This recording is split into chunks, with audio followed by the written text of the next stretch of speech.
Good afternoon, and welcome to today's broadcast of the Health Interface Technologies Interface Engine Selection Process. Today's presenters will be Michael Scarborough, myself, and Evan Lee.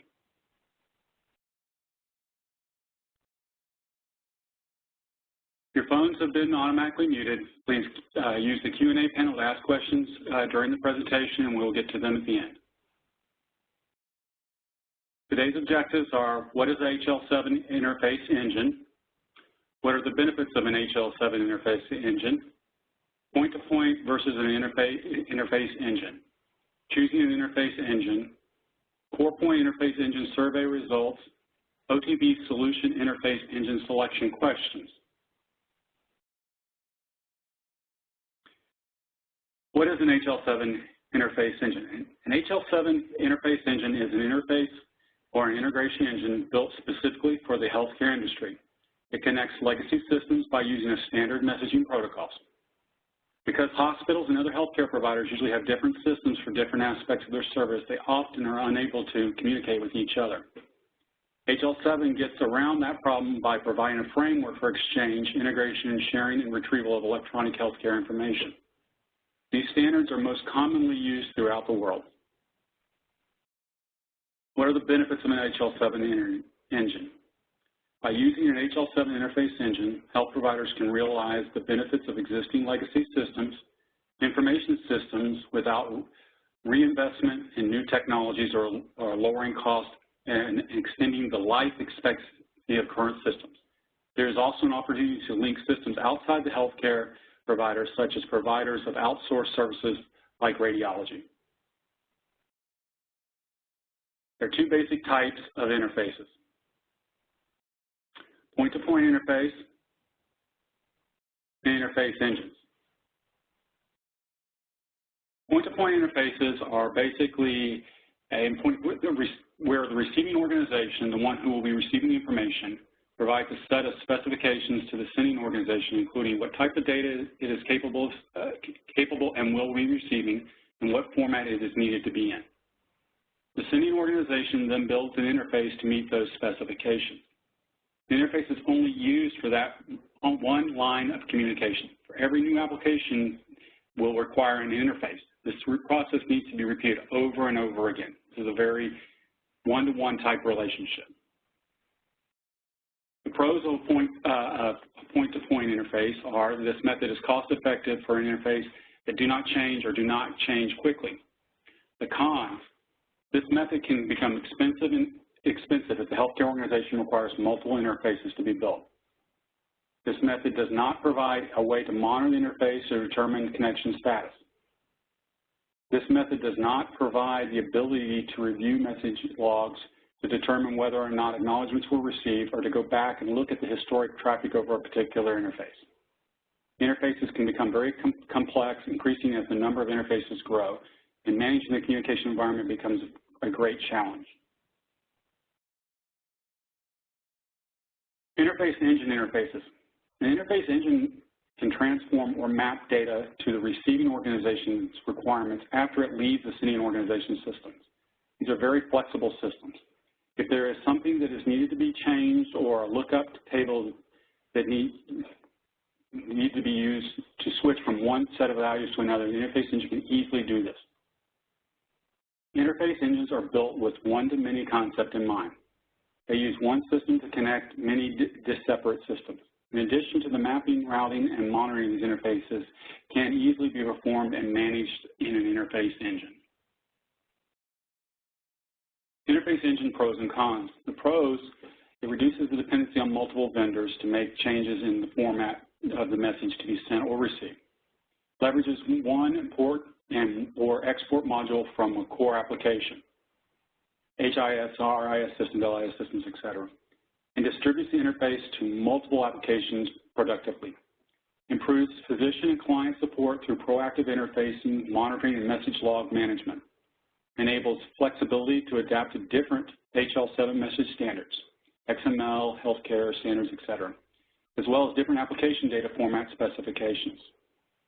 Lowers the overall interface cost by reproducing an application's import-export module to multiple applications.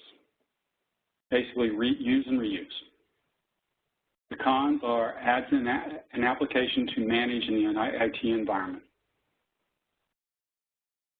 When considering one, you should look at the class ratings and different ratings out there for software. And the class rating is an organization that is independently monitors vendors' performance through an active participation of thousands of healthcare organizations.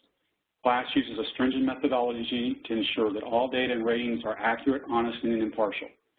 According to the 2013 class rating, the highest rated interface engines out there were CorePoint Health CorePoint Integration Engine, InterSystems Ensemble, Orion Health Rhapsody Integration Engine, NextGen Healthcare MERS Connection, Siemens OpenLink, and the class website can be found at this web address supplied here.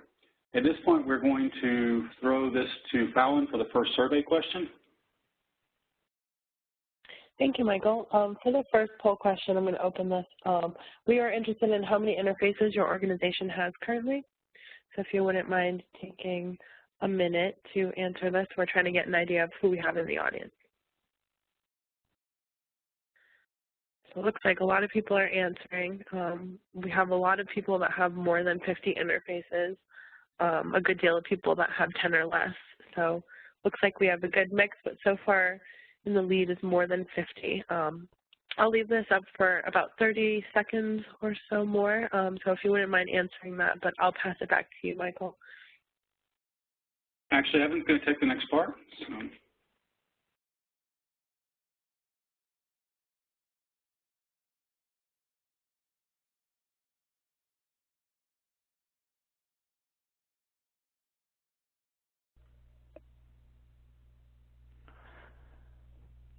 Thanks, Michael.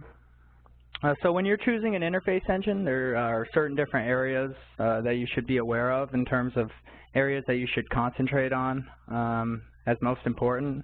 And this will vary depending on your organization and what's most important to you. But some of those categories are the reliability of the interface engine, scalability, ease and effectiveness of interface development, ease and effectiveness of system management, the quality of the support the integration engine vendors provides, interoperability, business growth, and then robustness and ease of use of analytics.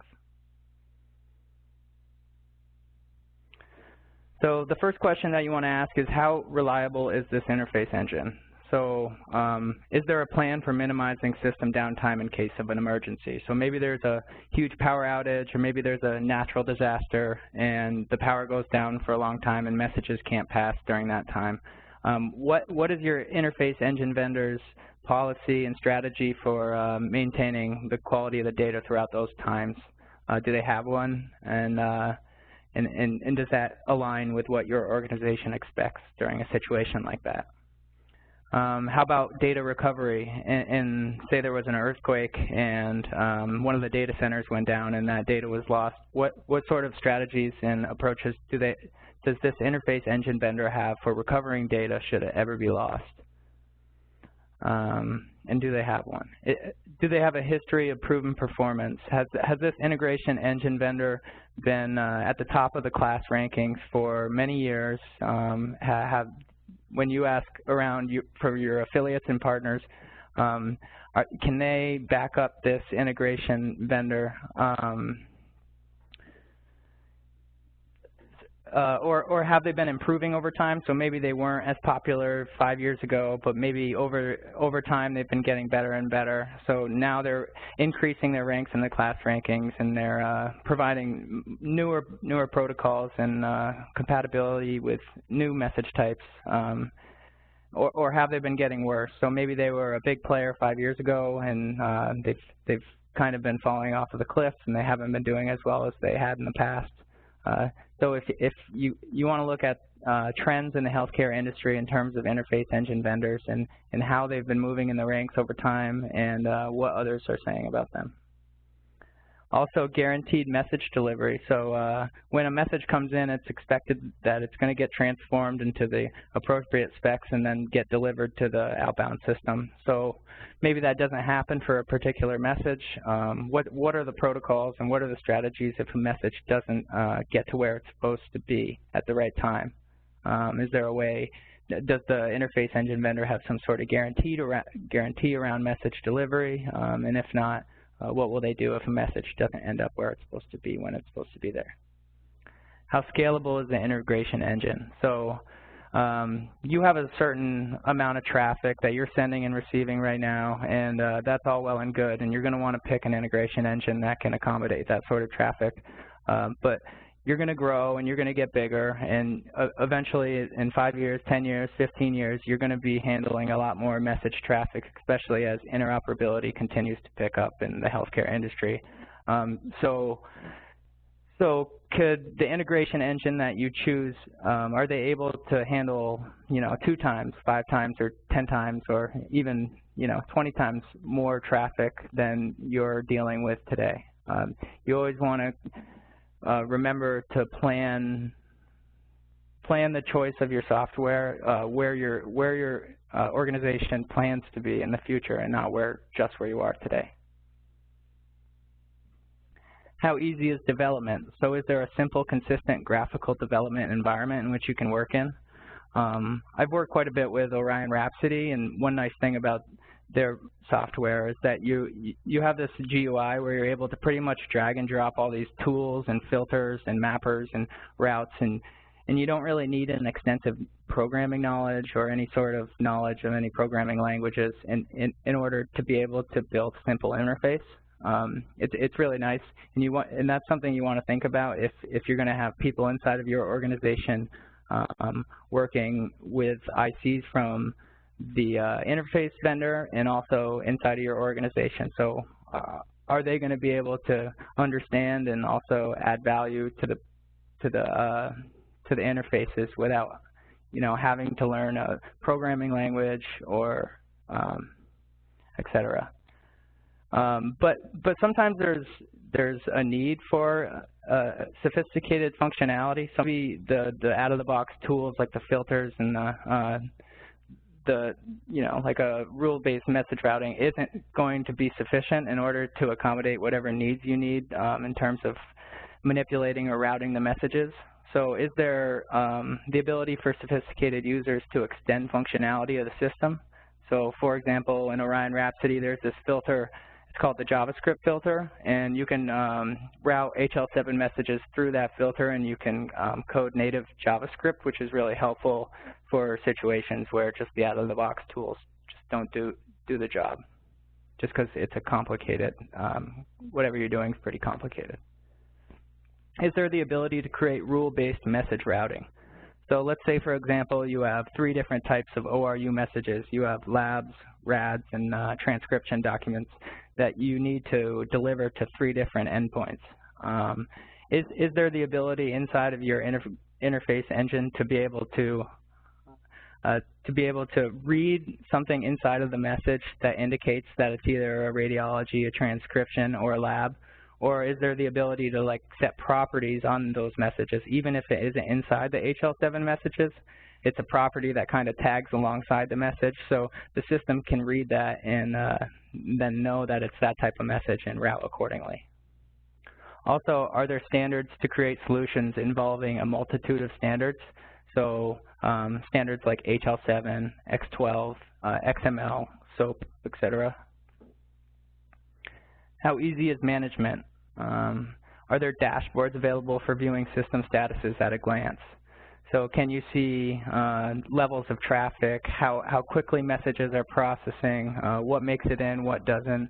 Are there systems for automated alerts via email, phone, available for various reasons? So maybe a communication point went down and traffic from a particular organization wasn't able to make it into your system.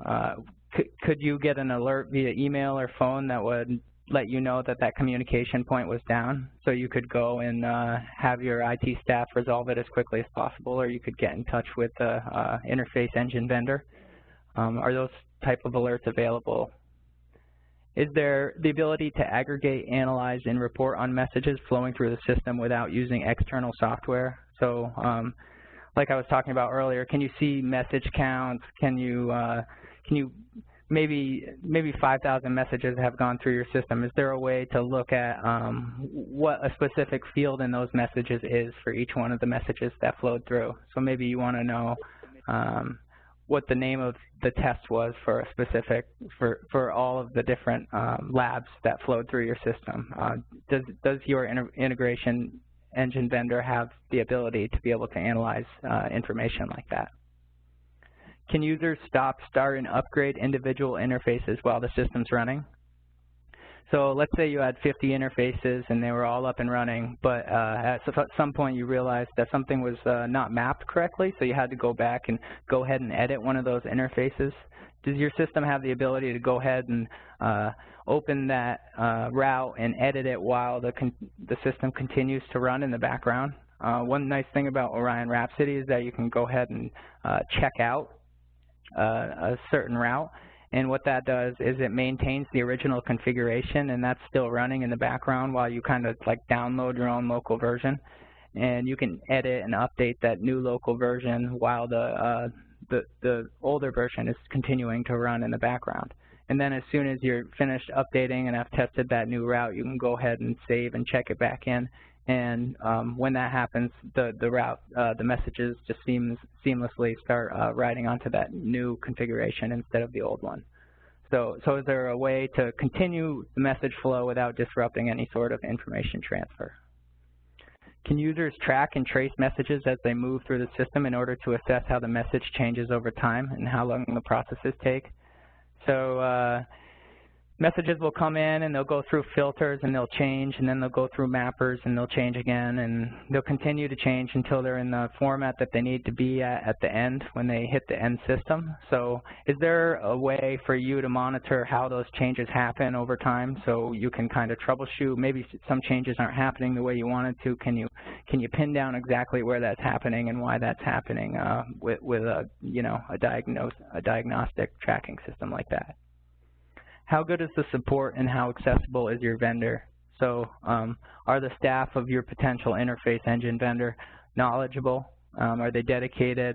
Will they be quick to respond and very helpful? Are they experienced in building and maintaining healthcare interfaces?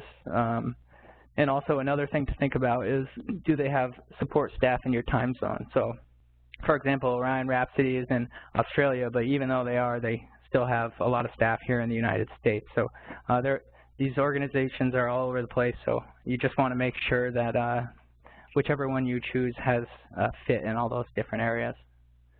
Is your interface engine designed for the future? So is there a support for a wide range of communication standards and development technologies like we were talking about earlier?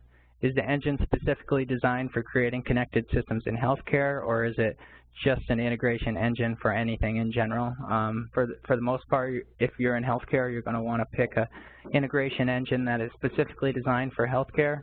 Just because of all the intricacies in healthcare, it's so complicated that these integration engines are much more effective at managing interfaces than something that's just generic for hooking up disparate systems. A couple more questions are there business activity monitoring and business intelligence capabilities available? Is there a database management system for the storage of messages and data? So is there a repository of all this data, and is there a way to scour that in case you're looking for something or trying to maybe query some data in order to gain insights? And is there end-to-end management? So how interoperable is your integration platform? Does your engine handle a wide variety of formatting standards and delivery methods? So does it handle HL7 version 2 and version 3? Does it handle XML? Does it handle a wide variety of protocols and profiles that are becoming more common and developing in healthcare, like SOAP and web service security and web service policy, IHE profiles or CCDs? And does your system support a wide variety of business-to-business standards? So stuff like EBXML, X12, EDIFAC, etc. Does your platform offer business insights? So can you analyze real-time information from all your sources in an easy-to-access and understandable way? So Orion Rhapsody has like a message process statistic where you can tell how many messages have come in, and you can click down to the individual communication point level so you can see how many have come in, how many have been processed. If there was any reason that a message didn't process, you can go ahead and monitor that. That's really the only interface engine that I have experience with, but a lot of the other ones I'm sure have the same capabilities, but it's just something to be aware of and be asking about to make sure that whichever interface engine you choose is a good fit for your organization. So is the interface engine vendor's business growing and getting better? Will your interface engine keep growing and building alongside you, so you as a healthcare organization plan to continue growing and getting better, and you want an interface engine that's going to do that right alongside you. So a lot of this is about fit. Is this interface engine have a lot of the same priorities that you have in terms of new technologies and new protocols? Are they going to be up to date with the industry, and are they going to be able to provide the needs of the future? So do they have a positive track record like we were talking about earlier? Sorry, Michael, could you just go back to that last slide? So do they have a positive track record, a history of innovation, and a focus on backwards compatibility? So like we were saying, are they getting better every year? Are they continuing to show that healthcare integration is their main focus, and are they continuing to stay up with the trends in the industry?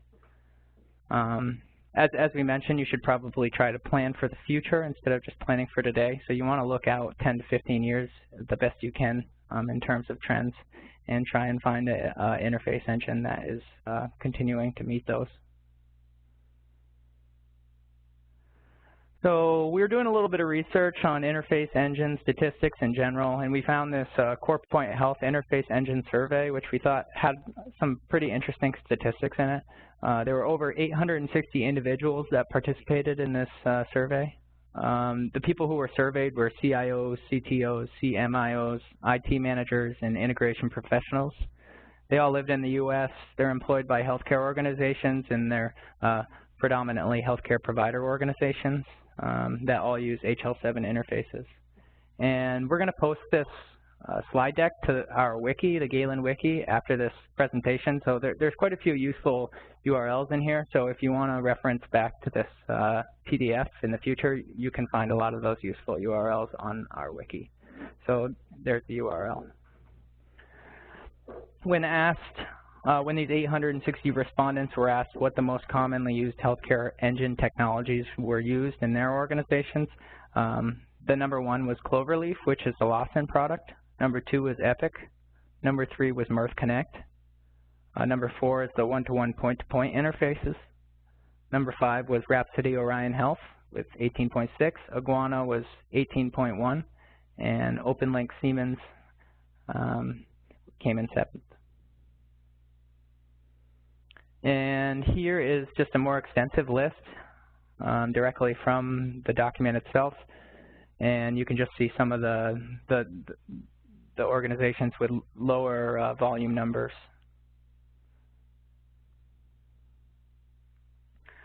So when asked about current interface status, a little over half of the people who answered said that they plan to stay with their current vendor and will upgrade as appropriate. So they have their interface engine, and they're just going to upgrade whenever they feel it's best. And then 23.5% said they'll plan to stay with their current vendor and stay on the current version. And then a little under 19% they said they were either actively considering their options in terms of using an interface engine, or they were currently in the process of switching to a different interface engine. So while 3/4 of the industry seem to have an interface engine, and they're kind of digging in and choosing, saying, hey, this is the one we're going to be using for the future, there's still a good 18.5% that are out there soul searching for the one that's right for them. So,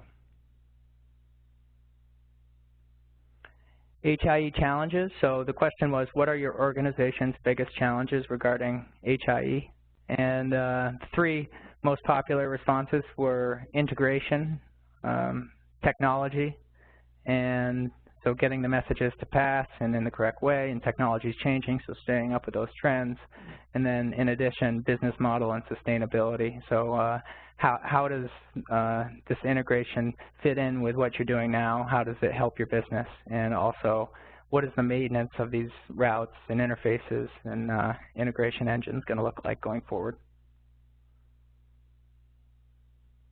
When asked about future market leaders in the integration engine vendor space, Cloverleaf, again, was the leader. And it looked like 4 different other integration engines came up as close seconds, and those were CorePoint, Epic, Mirth, and Rhapsody.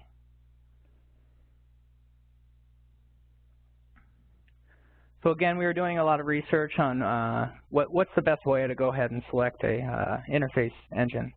And we found this white paper from OTB Solutions that provided a 13-step interface engine selection process, which we thought was pretty insightful.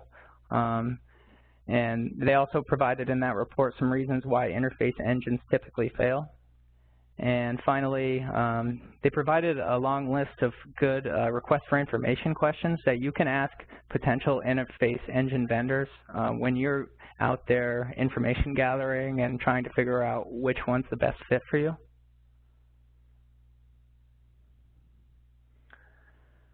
So in regards to this 13-step interface engine selection process, the first thing that you want to do is go ahead and develop requirements. So kind of define what you as an organization need and what you're going to need in the future as well.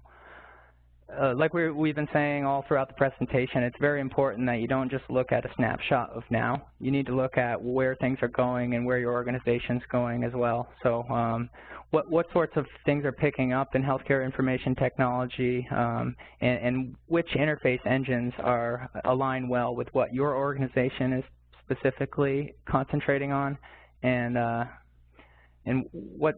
where's there a good match?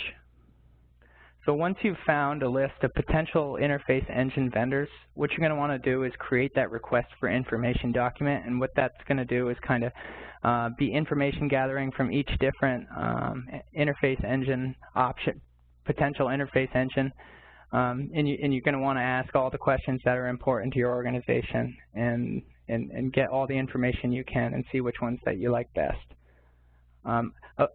Upon getting that request for information back from your vendors, you're going to score that request for information, and you can score them on all the different categories on the questions that you asked, and based on the different scores for those different vendors, you can go ahead and eliminate the ones with the lowest score. So maybe you went out there initially looking at 20 interface engines and only 10 got above 80% in terms of your initial request for information.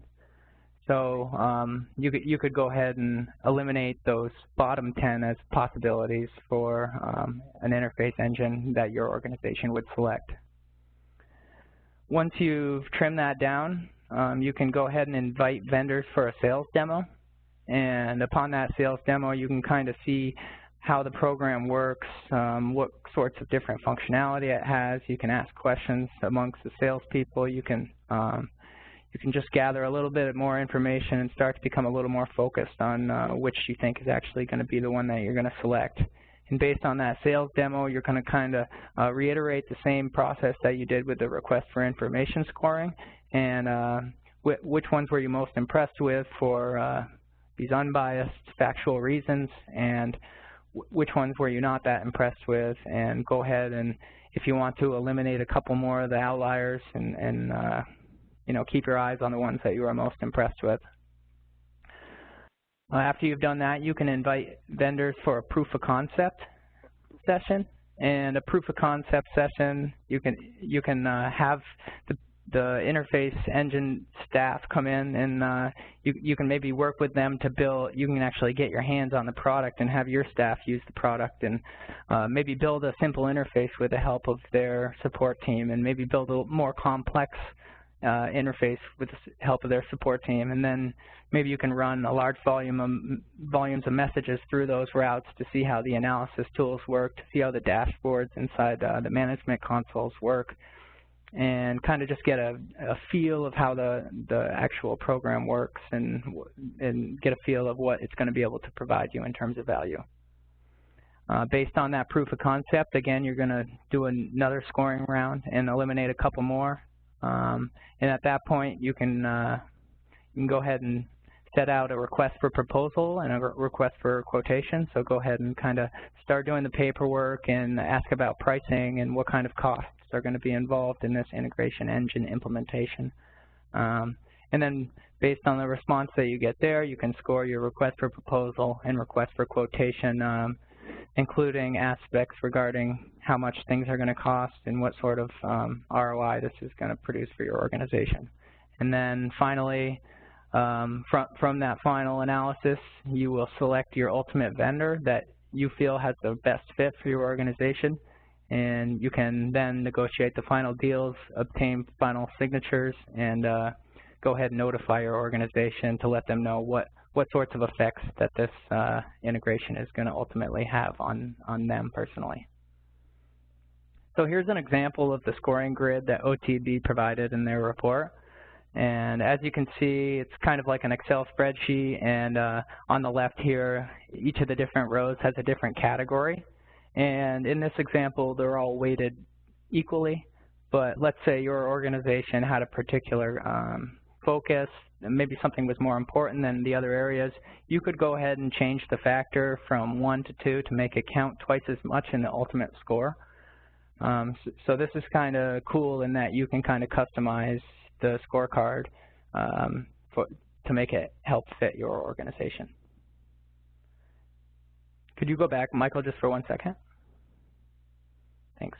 And you'll see up in the columns, you'll see there are different vendors. So let's say you started with 20 vendors, you could have 20 columns, and kind of just put your vendors in each one and then score them accordingly based on, the different rounds of testing.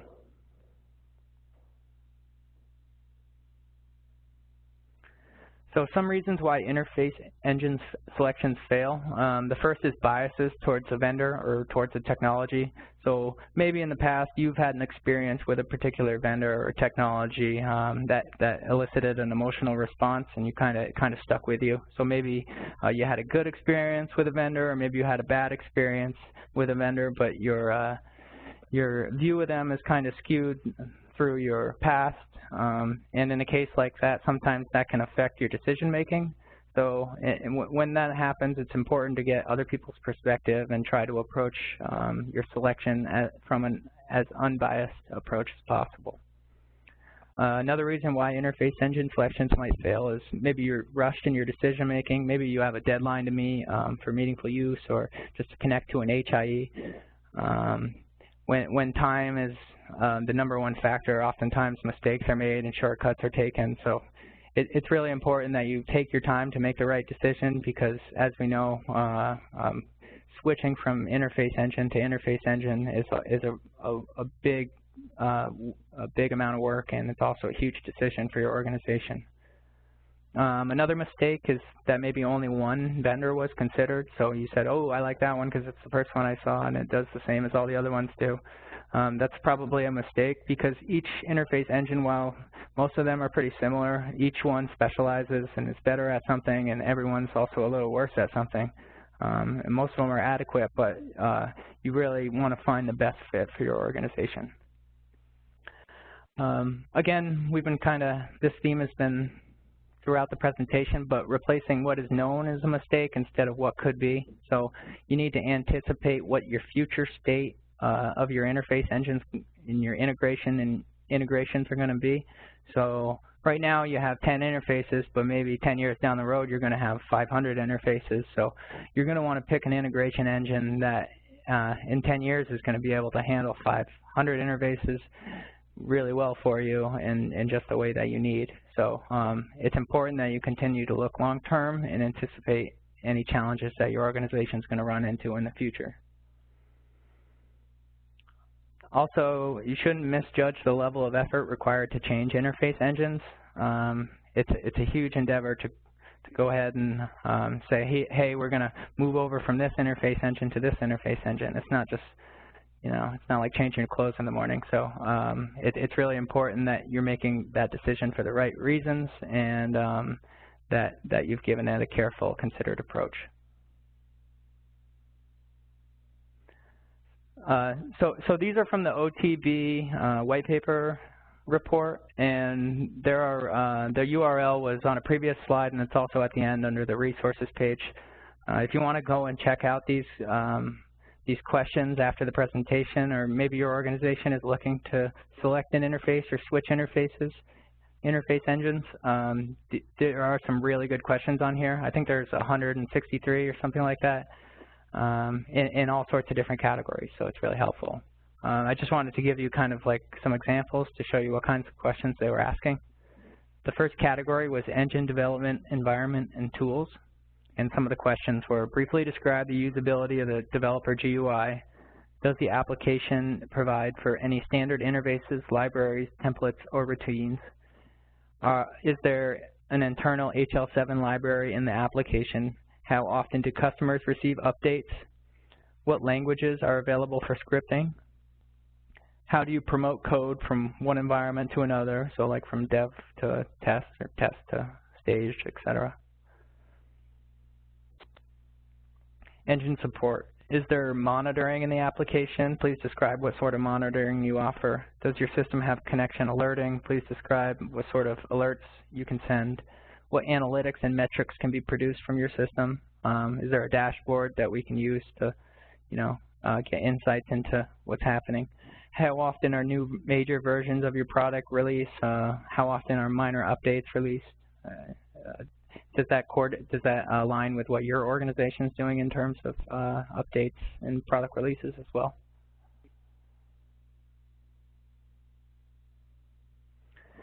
So I didn't want to read through all 163 questions, so I just kind of summarized the categories, and there's a wide variety of them, so it kind of takes into consideration a lot of the questions that you as an organization should be asking.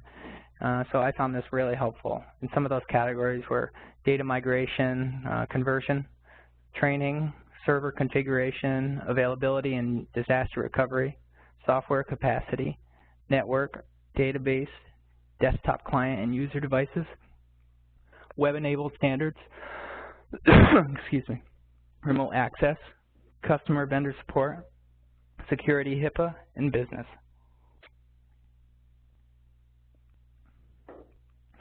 So as I said, there's a lot of great questions on there, so go ahead and check out the link if you're interested. Yeah, and I think that's on the next slide. So a couple more useful websites. Gailen offers a lot of integration services. We specialize in Allscripts, and we're also getting into Epic quite a bit. So go ahead and check out our website if you need some sort of integration service. And also check out our blog for great articles coming out in terms of interoperability and interfacing.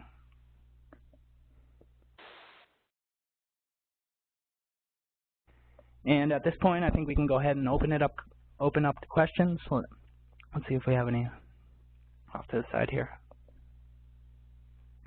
So it looks like we do have two questions. First question is, what do you think is the best, in your opinion, what do you think the best interface engine is? I'm sorry. Like I was saying earlier, I think it all depends on the fit of your organization. I've only really worked with one interface engine, and it's Orion Rhapsody, and I think that's a really good one. But I think depending on what your organization's priorities are and what is especially important to you, I think you should do a careful, considered approach similar to the one that OTB put forward, and go through all those different steps and make sure that you're making the right decision, because this is going to be a decision that sticks with you for a long time.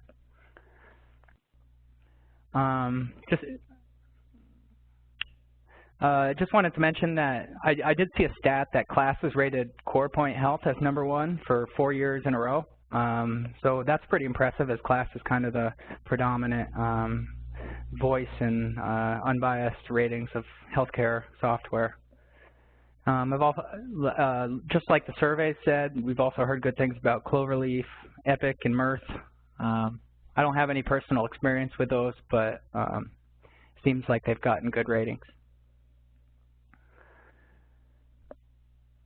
And one last question, what's the difference between interface and integration? So an interface is kind of connecting two different disparate So maybe one thing speaks one language, another thing speaks another language. So interfacing those is just making them speak the same language, but the data isn't stored in the middle.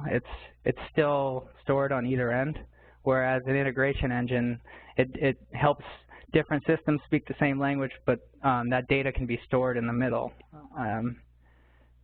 So you can kind of do more advanced functionality when the data is in the middle in one location. And so that's the basic difference between interfaces and integration. Does anyone else have any other questions?